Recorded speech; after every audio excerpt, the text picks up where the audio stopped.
कहना है।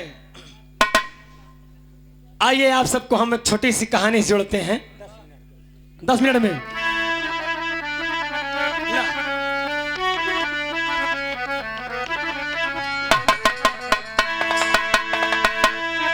चार ब्राह्मण की कहूं कहानी,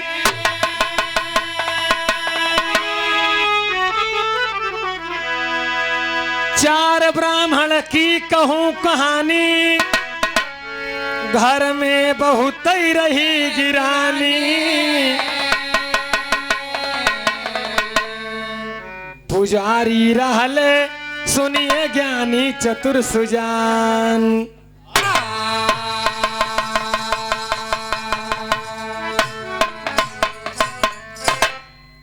एक ठीक छोट के परिवार में 4 जने हैं, जात के ब्राह्मण हैं बेचारे,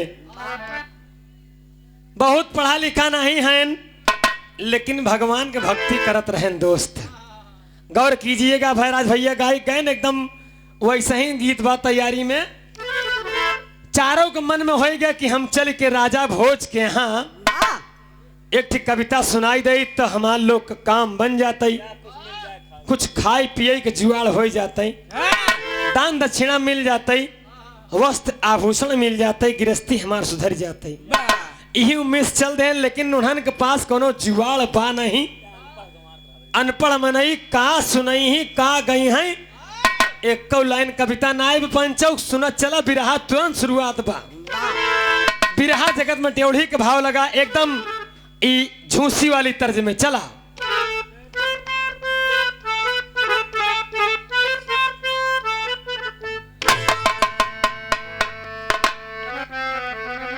अरे कहीं हाँ कहीं हाँ कहीं, अरे हाँ कहीं हाँ कहीं विधाता ओ कर हाँ कहीं रतिया, हाँ कहीं हाँ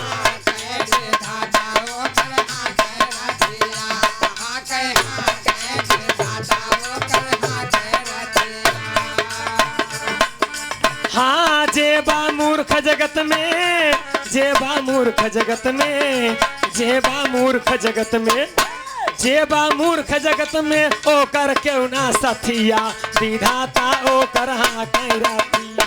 जेबा मूर्ख जगत में ओ कर क्यों ना सथिया, विधाता ओ कर हाँ कहीं रतिया। जेबा मूर्ख जगत में ओ कर क्यों ना सथिया, विधाता ओ कर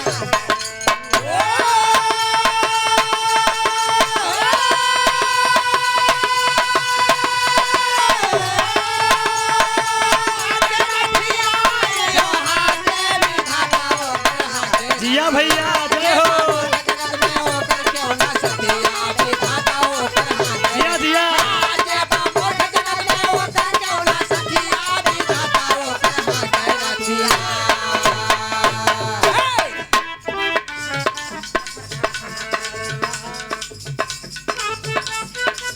गौर कीजिएगा। चारों भाई मन में जिज्ञासा बनाए कि चल के राजा भोज के दरबार में एक एक लाइन कविता सुनाई दे भाई तो हमारे लोग काम बन जाई, लेकिन जीवाड़ कुछ नहीं ने कहना है। बढ़ का भाई बोला एक दिन, अनुजो सुनिए ध्यान लगा।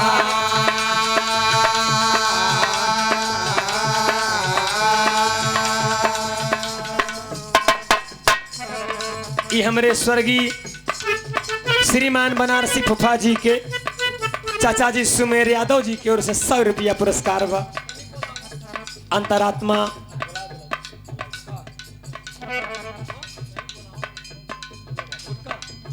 अजय भैया थोड़ा सुन ले ही, अजय यादव जी थोड़ा एक संदेश है छोटा सा, गौर कीजिएगा। 100 रुपये पुरस्कार अभिनंदन है। आत्मा बाबूजी चाहे जहां रहे बाबूजी की, ये पुण्य आत्मा इस संसार को छोड़कर गई है, अपने परिवार को छोड़कर गई है। बाबूजी को पुनर्जन्म मिल जाए तो अच्छा होगा। बहुत नेक कर्म किए हैं, हमेशा हंसते बोलत रहे। हम मिट्टी में आए रहे, उनकी शव यात्रा में उनके तमाम शुभचिंतक उपस्थित रहे। कहाँ यार जहाँ मिले कहाँ हंसते बोलत रहे, मजाक कर लड़का जे लागे कब्बे ते कही दें। और जे भतीजे लगा एक आधा खर गरिया दे, लेकिन आज नहीं है, बहुत दुख होत बाबूजी। खैर कोई बात नहीं बाबूजी, कहना है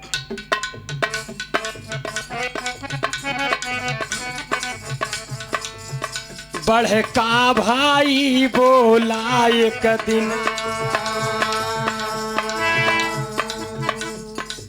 अनुजो सुनिए ध्यान लगा,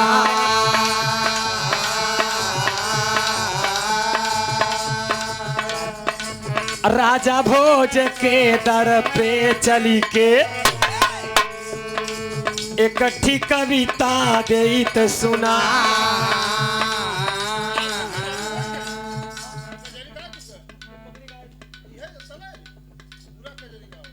एक कजरी गाय रहे बाबूजी, एक कजरी और चाहे। ठीक ठीक ठीक, नहीं तो बिरहा मुकेल सुना दे बढ़िया कहानी एक ठीक। चला हम कजरी लगाए थे। ठीक ठीक।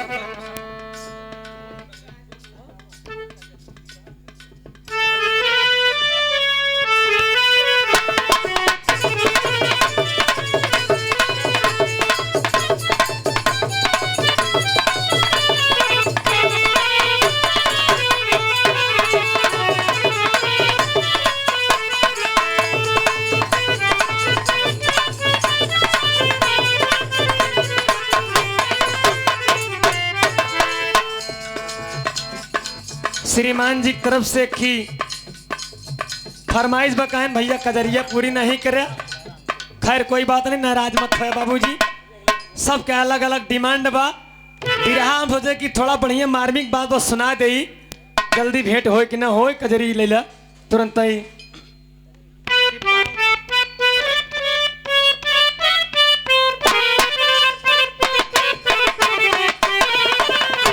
जिया जिया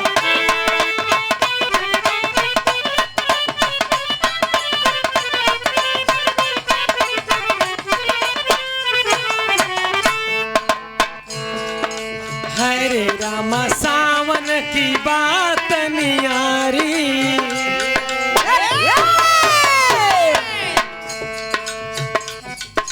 हरे रामा सावन की बात नियारी, मगन नर नारी रे हारी।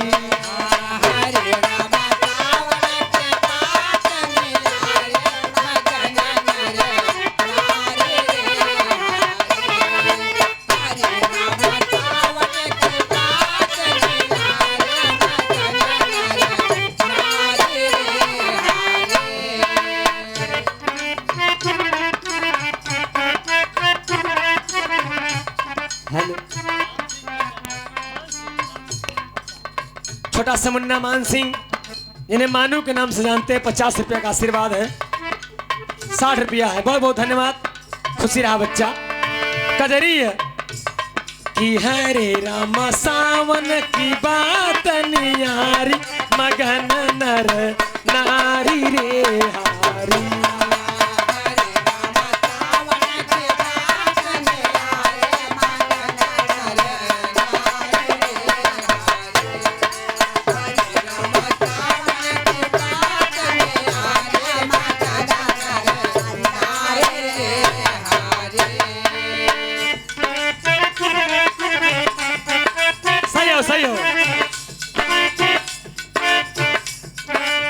रिम झिम बदरा बरसई, घेरे बदरिया कारी राम।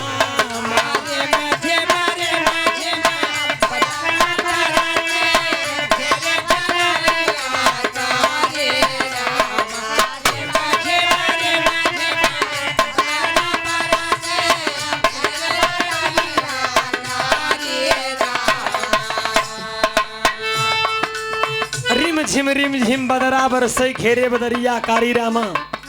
इस सावन के महीने में कजरी के गीत सबके अच्छी लागत दोस्त। और सावन का महीना कितना प्यारा होता कहना है दोस्त।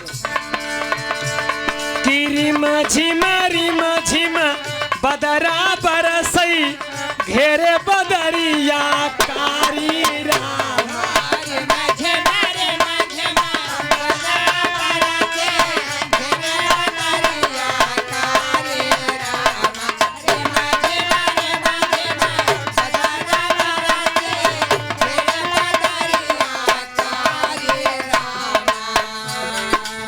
हरे राम हरियर भाई सिवारी हरे राम हरियर भाई सिवारी मगन नर नारी रे हारी हरे राम हरे हरे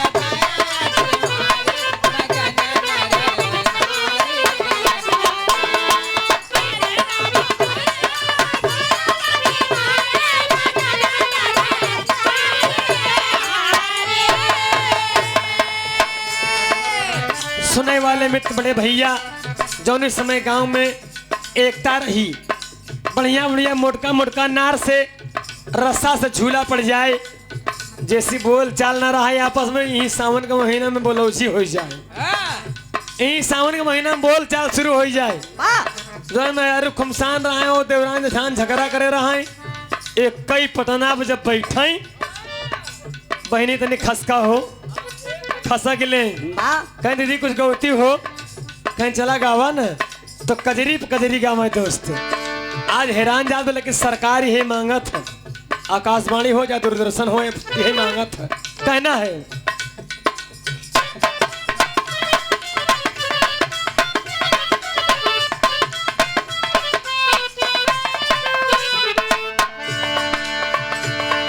सखी सहेली झूला झूले सखी सहेली झूला झूले गाँव कजरिया प्यारी राम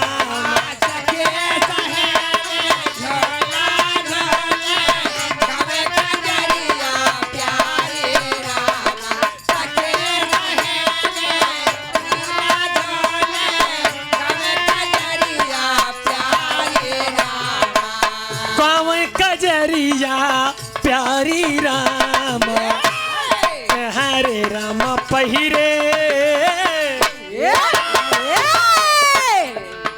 हरे राम पहिरे कुसुम रंग सारी मगन नर नारी रे हारी हरे राम पहिरे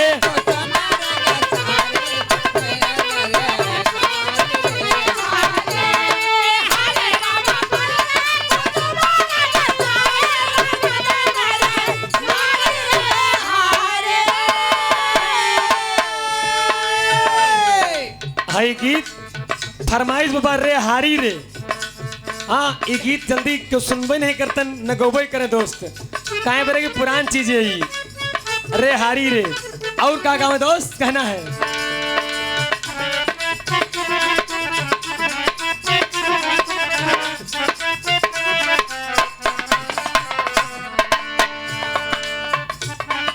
तिथि त्योहार के प्यार से बहुए बनवई पूरी सोहारी रामा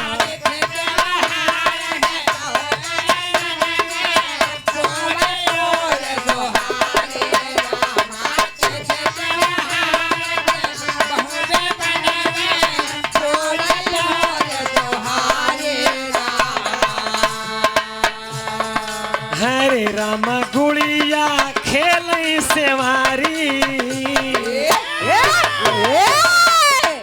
अब तो होता ही नहीं है भाई गुड़िया के मनौते ही नहीं न लग डंडा पीटे जाए और माताएं बहनें गुड्डा बना के भेज दें ओ का पीटे दोस्त बढ़िया गुड़िया गोबरी चलई चना मटर के झूलना झूले सब हैरान जात बा सब बदला जात बा दोस्त कहना है हरे राम गुड़िया खेल सेवारी मगन नर नारी रे हारी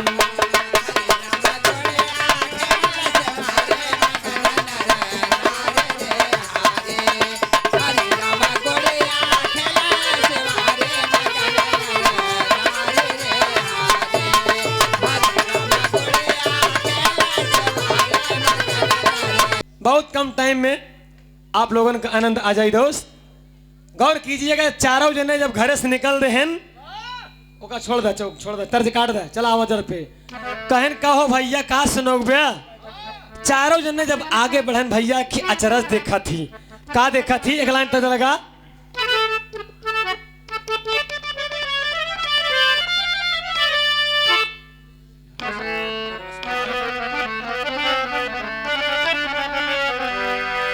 तरजे की नरमी कलैया सुकुमार रे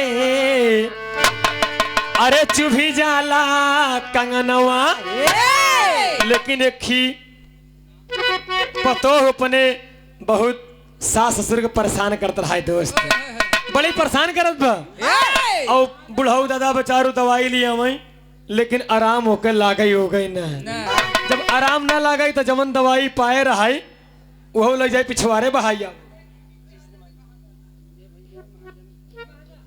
महाजन बाबूजी संजय भैया आपकी ओर से 100 रुपये पुरस्कार है अभिनंदन है स्वागत बंदन है हाय हाय हाय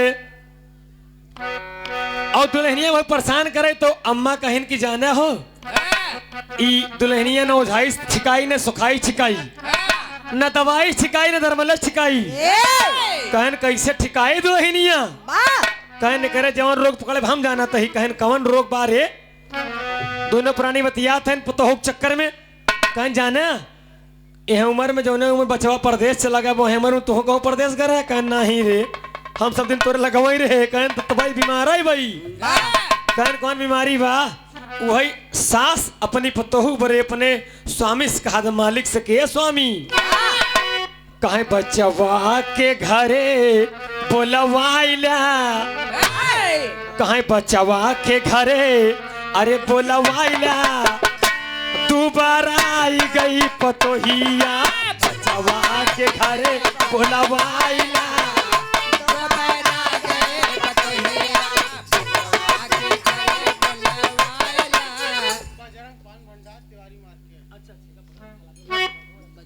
श्रीमान बजरंग पान भंडार तिवारी मार्केट से दोनों जने कलाकार के दोनों कलाकार 50-50 पुरस्कार बा बहुत बहुत धन्यवाद बा बस भैया यही कार्यक्रम बात तो हार नंबर है भाई तैयारी बनाए रहा मजेदार बात मिल जाए दोस्त कहे बचवा के अरे बचवा के घरे बोलावाइला दोबारा आई गई पतोहिया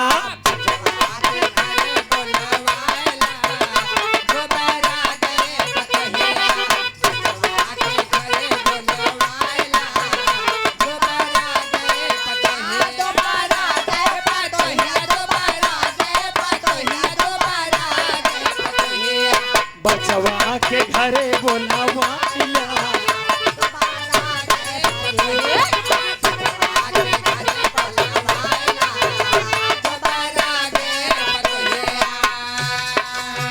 इन्हन चारों जवान चला जाते हैं देखा थी का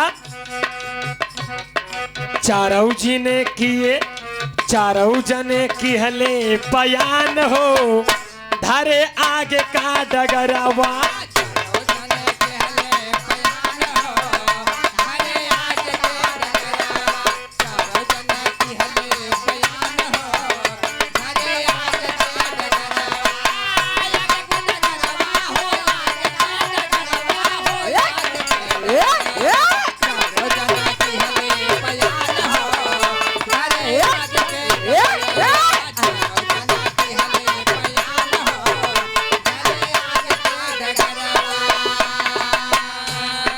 पीपर की गौर कीजिएगा बाबूजी पीपर की डार एक लिए जात नारी पीपर की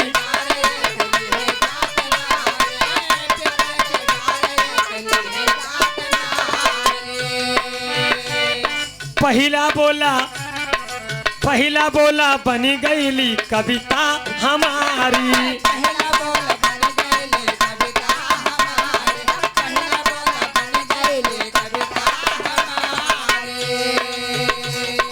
बनी गईले ओकर लहान हो बनी गईले ओकर लहान हो घरे आगे का डगरावा क्या जिया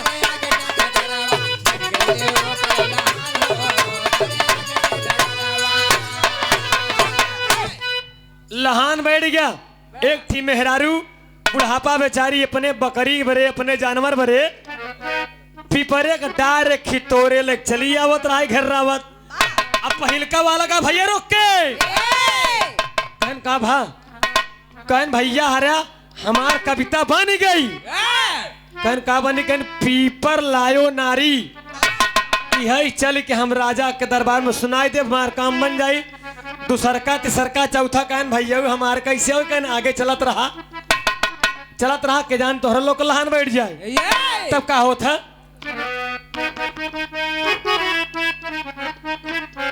आय हाय हाय, अरे बोला है दूसरा अब की हमारी बापारी, बोला है दूसरा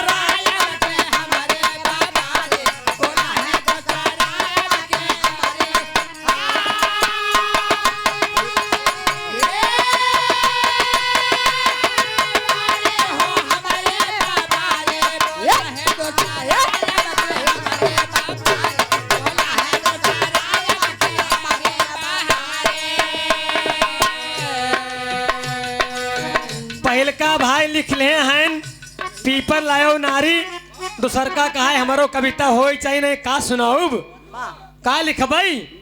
दूसर का वाला अचरज देखत बा, का देखत बा कि रहिया में पकी रही,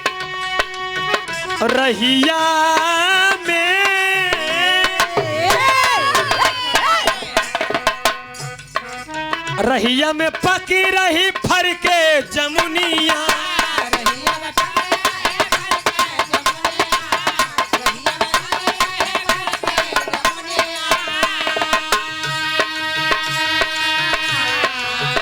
गौर करेंगे रास्ते में एक तरह जमुनी का पेड़ रहा और जमुनिया का पेड़वा खूब कुछ रहा फर के, कुछ पकी गई रही, लेकिन वही के नीचे एक दुल्हन जौन गर्भवती बा, उसके शरीर का रूप रंग बता रहा है, ढांचा बता रहा है कि बेचारी पांव से भारी है। अक्सर माताएं बहनें जब पांव से भारी रहती हैं तो कुछ खट्टा मीठा खाए के मन कहा था सुभाष भैया।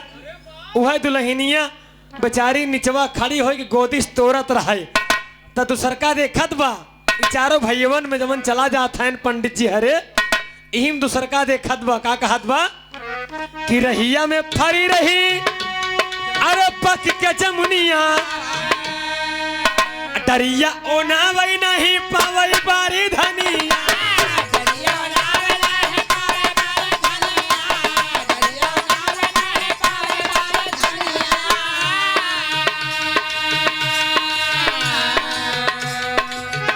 अरे पावत नहीं बा जमुनिया बेचारी, बोला है दूसरा अब की हमारी पारी। जियो जियो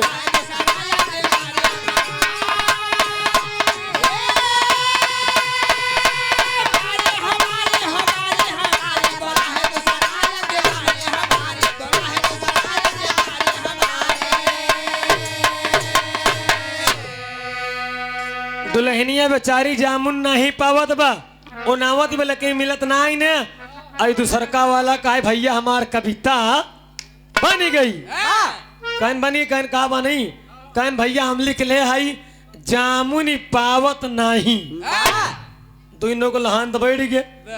तीसरका चौथा बच्चा यहाँ कहन भैया कैसे होए, कहन रुका चलत रहा। राजा भोज के दरबार बहुत दूर बा, राजा भोज के राजमहल में पहुंचत भरे में कहूं न कहूं तोहका एकाध लाइन लेख मिल जाई, काम बनाइल है अपन। तीसरका वाला चौथा वाला सोचा चला जाता है का होए, तब ले घटना नहूं देखा थी एक लाइन तज लगी भैया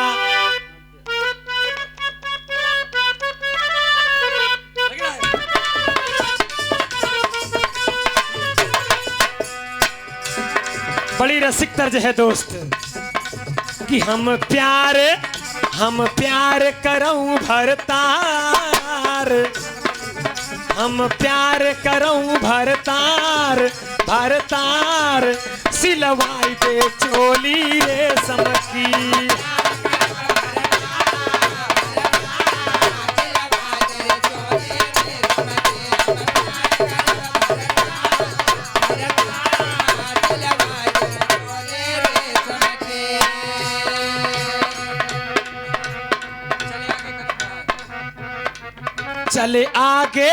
चले आगे कदम बढ़ाई बढ़ाई, चारों सोचती मनवा में।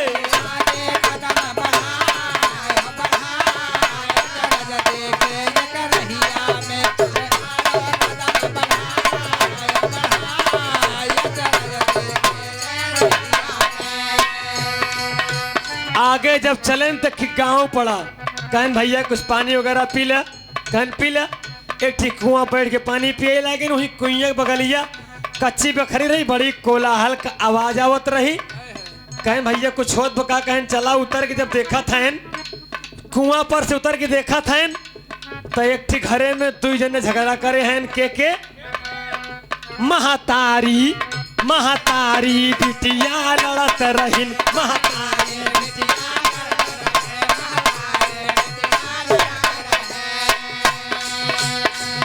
महतारी अरे बिटिया लड़त रहिन, माई माई दुई नौका करत रहिन, माई माई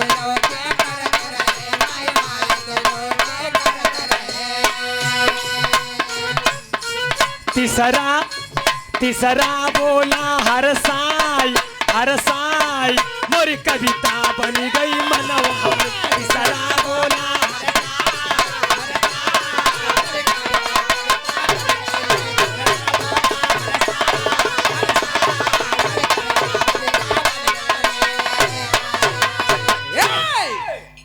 बिटिया महतारी अपसम झगड़ा करे रहीन, बहुत असभ्य, कोई संस्कार नहीं दोस्त।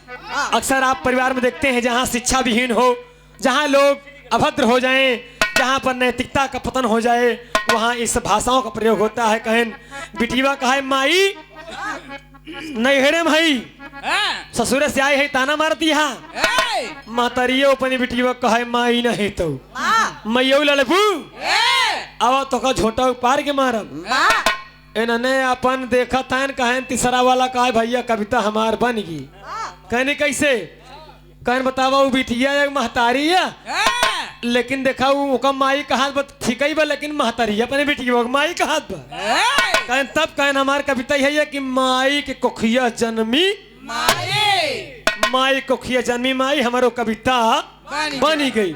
तीसरा को लहान बैठ के चौथा वाला कहा हमार कैसे होई, तनिक आगे बढ़े तब का देखा थी वही तरह जया अरे तोरे पछवारा वाये के छिछली गड़हिया महाराजा वारे, अरे महाराजा वारे ओह में आन्हर भैंसावा नहाई, महाराजा वारे ओह में आन्हर भैंसावा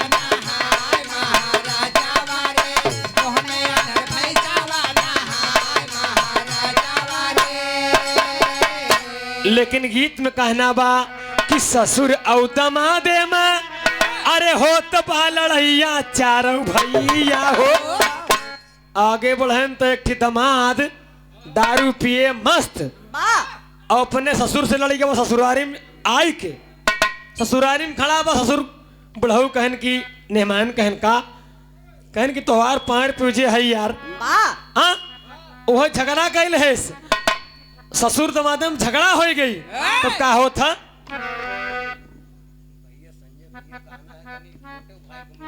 श्रीमान संजय यादव जी के 50 पुरस्कार है। गीत आखिरी बोल में कहना है दोस्त बहुत जल्दी खत्म हो जाई, का करी भैया लंबा लंबा तेज सब फाने हमार कौन गलती है, ला 10 मिनट और सही ओकरे बाद हमार समापन हो जाई और नहीं हो जाई। चला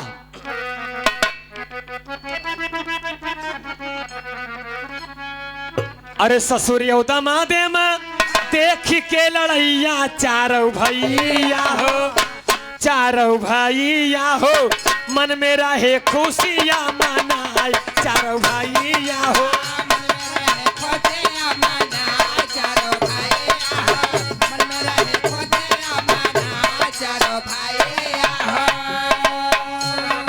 चारों जने खुशी हो गए। कहन करे यार तो ससुरवा अपने दमादवा के मार देस, चौथा वाला निकलेस कि मार ससुर दमादे का। चारों कविता फिट होगी, धीरे धीरे राजा के दरबार पहुंच गए। महाराज की मंत्री संतरी आ गए हैं, कहा महाराज हम विद्वान है, कहाँ से आए हो, कहा महाराज ऐसे भरमत है, हम चारों जने गरीब है, जात के ब्राह्मण है, अगर हमार लोगन कविता एक एक लाइन सुन लीन जाए तो हो सकत दान दक्षिणा मिल जाए, हम सब गरीबी दूर हो जाए, चल जा घर। राजा भोज के सामने प्रस्तुत भैन कहे सुनाओ कविता। बड़का कहा है महाराज हमारे कविता के बोल है पीपर लायो नारी। महाराज कहने कर मतलब एक कई लाइन तो लिखे रहा अगली लाइन लिखे न रहा। कहन महाराज एक मतलब नहीं जानित। कहन तो बगल खड़ा हो जा। दूसर का कहा है सुनाओ तुम क्या लाए हो। दूसर का भाई कहा है महाराज हमारे कविता बोला है जामुन पावत नहीं। वह जमुनिया वाली बतिया देखे रहा है वह लिखे रहा है। कहन इसका मतलब कहन जानित नहीं। कहन बगल खड़ा हो कविता रिजेक्ट होगी। तिसरका वाला कहे महाराज हमार सुनी जाए कहन हुजूर सुनी जाए कह सुनाओ। तिसरका वाला कहा महाराज हमारे कविता के बोल बा माई के कोखिया जन्मी माई। महाराज कहने का मतलब कहनी है नहीं जाने कहन बगल खड़े हो। कहन चौथा वाला के जान कीमती बात ले आई हो। चौथो डेरात में कहूँ डाटा न जाई फटकारा न जाई। डेरात डेरात कहा महाराज हुजूर हमरो कविता सुनी जाए। कहन बोलो क्या है। चौथा कहा हमारा है मारे ससुर दमादे का। राजा भोज कहन मतलब कहन महाराज जन्म ही नहीं करी तेरी की अनायास का समय खराब किया। क्या बोला क्या गाया कोई मतलब नहीं। एक लाइन तो लगी कि आय हाय हाय अरे झकोरा मार झूलनी अरे साड़ी लहरा रे झकोरा मार झूलनी।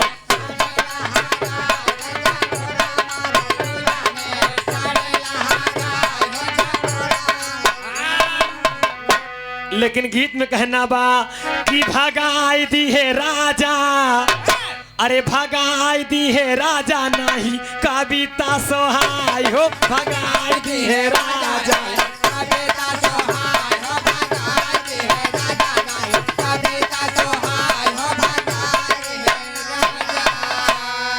चारा हो बिरहनावा के अरे लटकी गवा मनवा रहिया में कालिदास से भावा मिलानवा।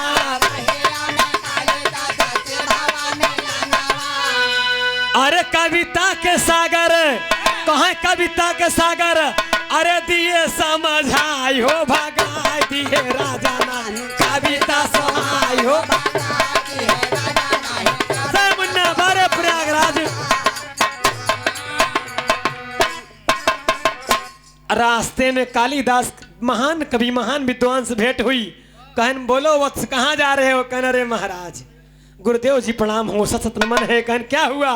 कहन छोटी सी हमारी बात है महाराज हम सब राजा भोज के दरबार से लौट ही आए हमार लोग का कविता नहीं सुनी गई। कहन क्या लिखे हो। चारों जने अपन अपन सुनाएन। कालिदास कहन अरे मूर्खों यही नहीं समझा पाए। कहन नहीं कहन चलो मेरे साथ। चारों डराता रहे कहा लवट के जाई कहूँ घबराए न जाए।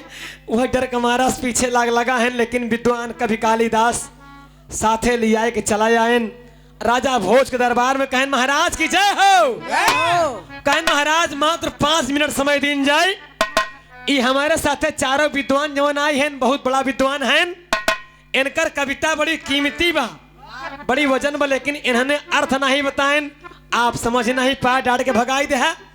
हुजूर ई चारों विद्वान ने कविता फिर से सुनी जाए तो राजा भोज सोचन कि कभी कालिदास हैं इनका आसन बढ़िया मिला बैठन।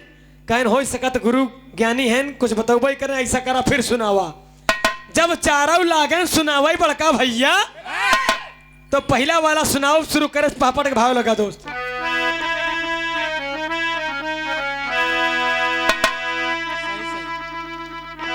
अरे सही सही कविता के दिए बखानी मुनिवर ज्ञानी हो। सही सही कविता के दिए अरे बखानी कविवर ज्ञानी हो। राई को पर्वत में दिए बखानी कविवर ज्ञानी हो। राई को पर्वत में दिए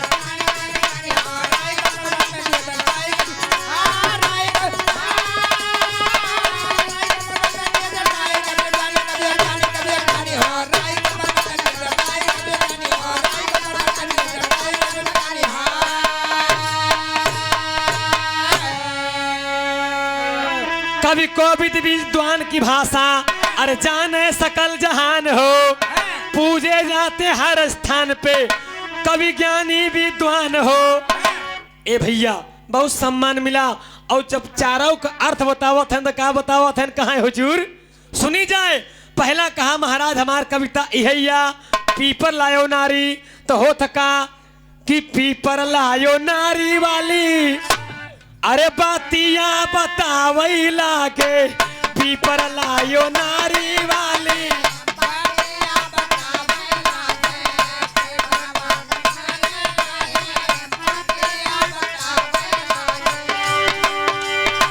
सुनत चले राजा जी उहई मन लाए।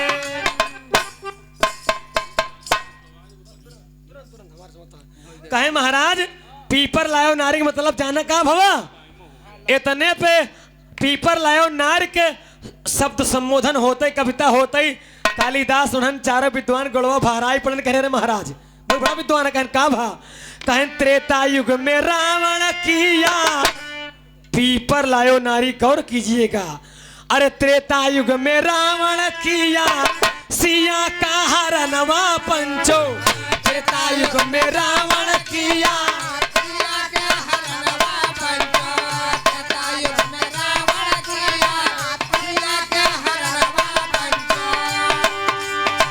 रही मंदोदरी पी या के समझाया।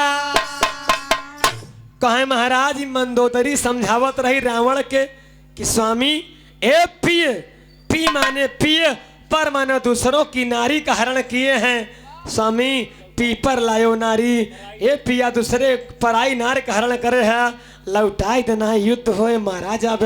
लेकिन रावण नहीं माना। ये कविता का मतलब है। दूसर की कविता जब पढ़ी गई जामुन पावत नहीं, तब का समझावत थी कवि कालिदास जी। कहे बड़का विद्वान है महाराज बहुत सुनत हैं। कहे ऋषि मुनि बनावा में अरे करेला तपनवा पंचो। ऋषि मुनि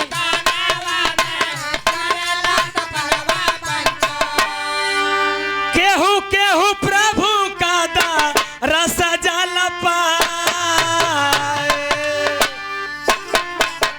कहे महाराज केहू केहू दर्शन पावत है।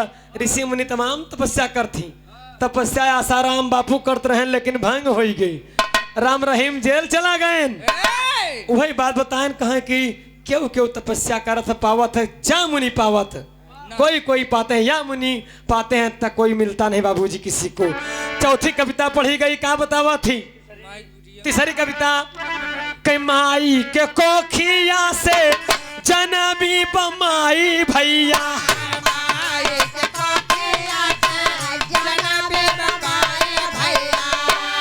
तीसरी वाली कविता का अर्थवा बताया। का कहा थी कि सीता मैरिया हाइन जनका दुलारी भैया। सीता मैरिया हाइन जनका दुलारी भैया।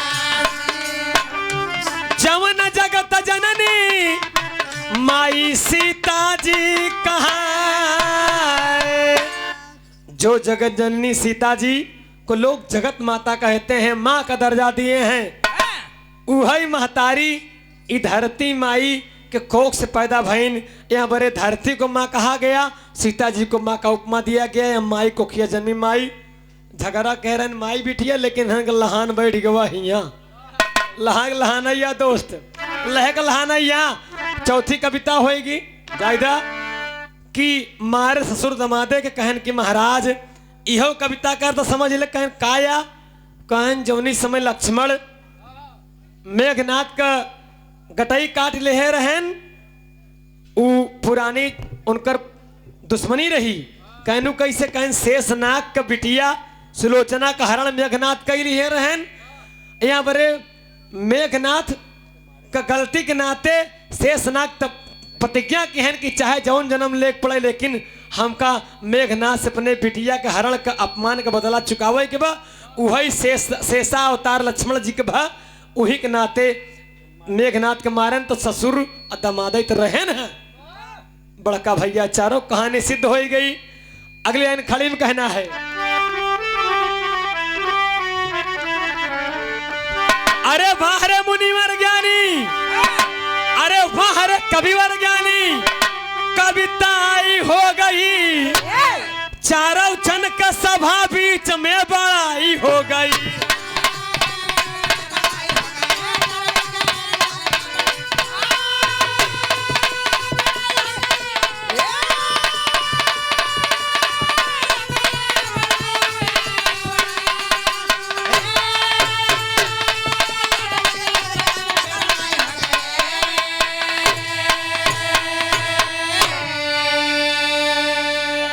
असरफी जवाहरात अरे पन्ना और हीरा अदुनहु जोकत अरे धन संपदा पाए दूर हो गई पीरा।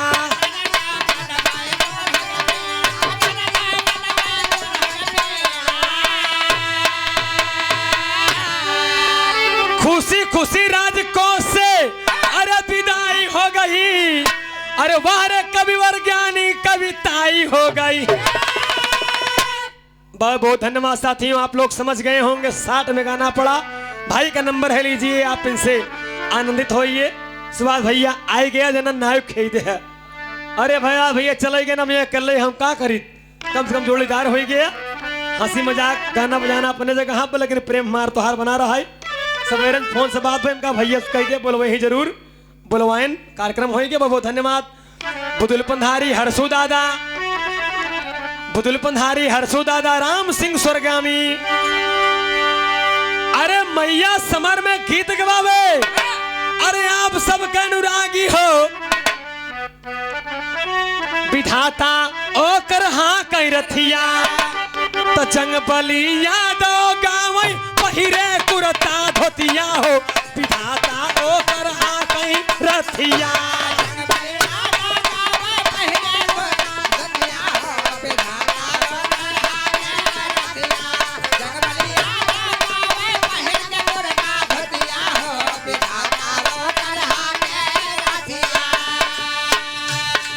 हाँ मुझे प्यार की जिंदगी देने वाले, मुझे प्यार की जिंदगी देने वाले, मुझे प्यार की जिंदगी देने वाले।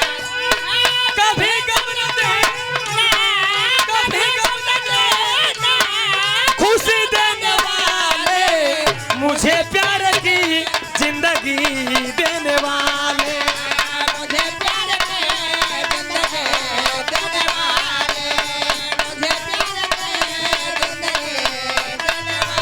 हाँ मुझे प्यार की जिंदगी देने वाले। धन्यवाद साथियों, माइक ले जा, पहुंचा दे।